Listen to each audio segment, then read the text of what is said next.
Pala saint Thomas ടിടിയുടെ 92ാമത് school വാർഷികവും യാത്രയപ്പ് സമ്മേളനവും നടന്നു. നഗരസഭാ ചെയർപേഴ്സൺ ദിയാബിന് പുളിക്കണ്ടം സമ്മേളനം ഉദ്ഘാടനം ചെയ്തു. എല്ലാ സ്റ്റുഡൻസും ഭയങ്കര വെൽക്കമിംഗ് ആണ്. എല്ലാവരുടെ മുഖത്ത് ഒരു ചെറു പുഞ്ചിരിയോടെയാണ് നമ്മൾ സ്വാഗതം ചെയ്യുന്നത്. അത് കണ്ടപ്പോൾ ഒത്തിരി സന്തോഷം. ബാക്കി ചിലടത്ത് പ്രോഗ്രാം ചെല്ലുമ്പോൾ എല്ലാവരും അതിൻ്റെതായിട്ടുള്ള തിരക്കിലായിരിക്കും, എല്ലാവരും ഭയങ്കര ഡിസ്ട്രാക്റ്റഡ് ആയിരിക്കും. ഇവിടെ എല്ലാവരും ഒരു വളരെ സന്തോഷത്തിലാണ്. ഇവിടെ ഇവർ കുഞ്ഞു പിള്ളേരിൽ നിന്ന് ഓരോ കാര്യം പറഞ്ഞ് ചെയ്യുമ്പം ഞാൻ കുഞ്ഞിലെ ഇങ്ങനെ ഓരോ ഭയങ്കര എക്സൈറ്റഡ് ആയിരിക്കും സ്റ്റേജിലൊക്കെ കയറി ഓരോരോ കാര്യങ്ങൾ പറയാൻ. അത് കണ്ടപ്പം ഒരു ശരിക്കും ചൈൽഡ്ഹുഡ് ഓർമ്മ വന്നു.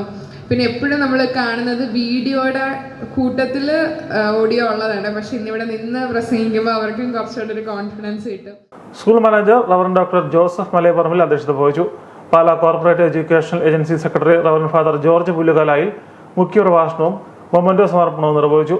പാലാ നഗരസഭ vice chairperson Maya Rahul photo അനാച്ഛാദനം നിർവഹിച്ചു. PTA president Manjusha Tony, staff secretary Shajimal Joseph, Jomon Joseph, വിദ്യാർത്ഥി പ്രതിനിധി ഫിൽബിൻ ജോജോ എന്നിവർ ആശംസകൾ അർപ്പിച്ചു. സ്കൂളിൽ നിന്നും വിരമിക്കുന്ന ജെസിയമ്മ KJ മറുപടി പ്രസംഗം നടത്തി. ജനറൽ ലീഡർ ആൻഡ്രീസ സണ്ണി കൃതജ്ഞത രേഖപ്പെടുത്തി.